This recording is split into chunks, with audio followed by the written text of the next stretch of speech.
Boker Tov à toutes et à tous. Im Lavan Garti, c'est comme ça que Yaakov commence la discussion en retrouvant son frère Esav. Il dit: j'ai habité avec Lavan et Vaïcha Adata, et je l'ai prolongé jusqu'à maintenant. Vaïlishor Vachamor, et j'ai acquis des bœufs, des ânes, Son Ve'evev et Shifra, du menu bétail, des esclaves, mâles et femelles. Vaishlecha Lagiladoni, je l'envoie annoncer à mon Seigneur, Nimso Han Be'enecha, pour obtenir faveur à ses yeux. Pourquoi Yaakov Avinu a besoin de faire savoir à Esav qu'il avait vécu chez Lavan et qu'il a été retardé?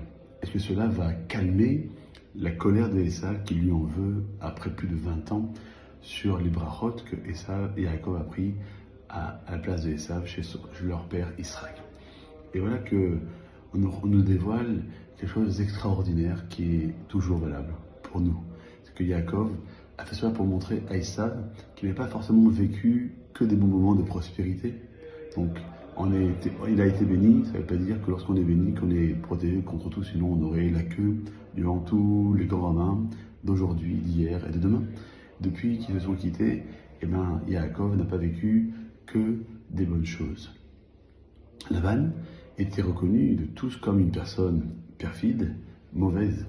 Aussi, on nous dévoile que les deux frères qui s'aiment partagent entre eux les bonnes et les mauvaises nouvelles. Le fait de partager les bonnes nouvelles ainsi que les mauvaises nouvelles développe une forme de confiance mutuelle, de transparence, qui favorise l'amour fraternel.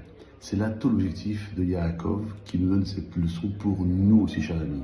On peut être en désaccord avec certaines des personnes, de la famille, des amis, mais surtout, de montrer de la transparence, de favoriser la confiance à travers les bonnes choses et aussi les choses qui sont, entre guillemets, à notre échelle, mauvaises, qui sont arrivées à Yaakov et qui nous arrivent dans notre vie. Et je pense que c'est la même chose dans toutes relations humaines, quelles qu'elles soient.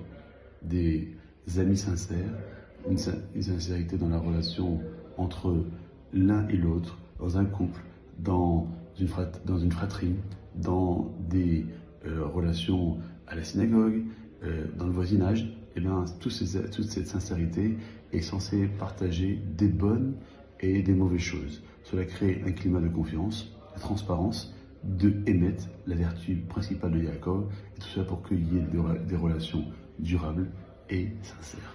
Passez une bonne journée.